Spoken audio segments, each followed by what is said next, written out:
Hello everyone, this is Zardium here, and today I have something pretty cool to show you. Here in my inventory, I have all of the swords, diamond swords with every enchantment possible. So, Unbreaking, Looting, Fire Aspect, Knockback, Smite, Sharpness, and Bane of Arthropods. These are all the enchantments that you can get in vanilla Minecraft survival on your sword. But they all look the same, and say you're fighting a large mob of skeletons and creepers and spiders, and you want to use your Bane of Arthropods sword on the spiders, but instead you just use Smite, and that won't do. And then say you want to try and knock the creeper away so it won't explode, and you go to use your knockback sword, but it was Bane of Arthropods, and you've just exploded. So I have a short thing today to show you how you can make your swords look different depending on the enchantment. And this can go for any item, including armor, pickaxes, shovels, any tool, or anything that can be enchanted. So,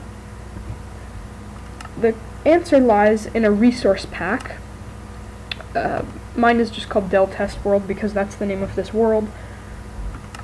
And you can see down on my hotbar now, all the swords look very different. This is using MC Patcher and the special feature of MC Patcher called CIT, or Custom Item Textures. And I've used some property files and MC meta files to make swords look very different depending on their enchantment. This only works with diamond swords. Unfortunately, I did not texture anything except diamond swords, but all the enchantments that you can put on a sword in vanilla are there, and I'll go through them and explain what the thought process was behind each one and how you can do this yourself. So here's the normal diamond sword. I kept it the same. Here's the sword with Unbreaking. It's tipped with iron, and it has iron around the base, steel just to make it look stronger. This is the Looting sword. I made it plated with a light yellowy gold and pulsing.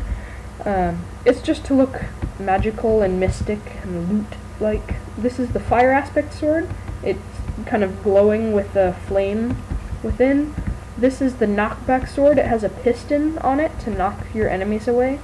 This is the Smite sword. It's like an ancient relic that will slay zombies. This is the Sharpness sword. It has two blades to do twice as much damage. This is the Bane of Arthropods sword. It's, I don't know, static.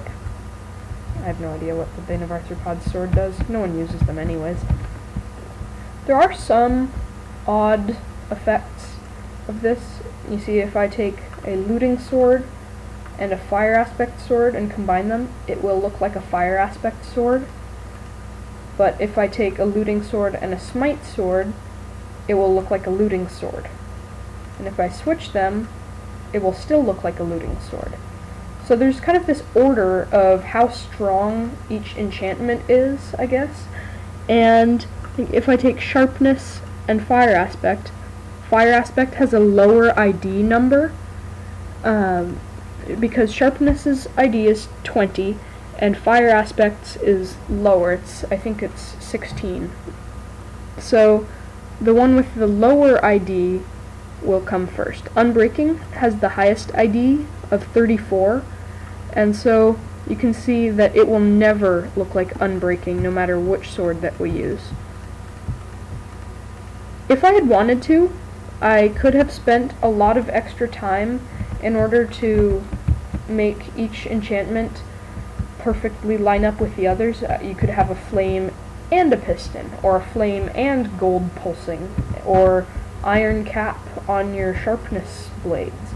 But I didn't want to because this is just a short demonstration of the power that CIT has, and that's pretty much about it. You can do this with any sword or tool, like I said earlier. And I'm going to include the resource pack for download, and you can play around with it and see what you can make yourself. So, I've been Zardium, and you've been fantastic. Thanks for watching.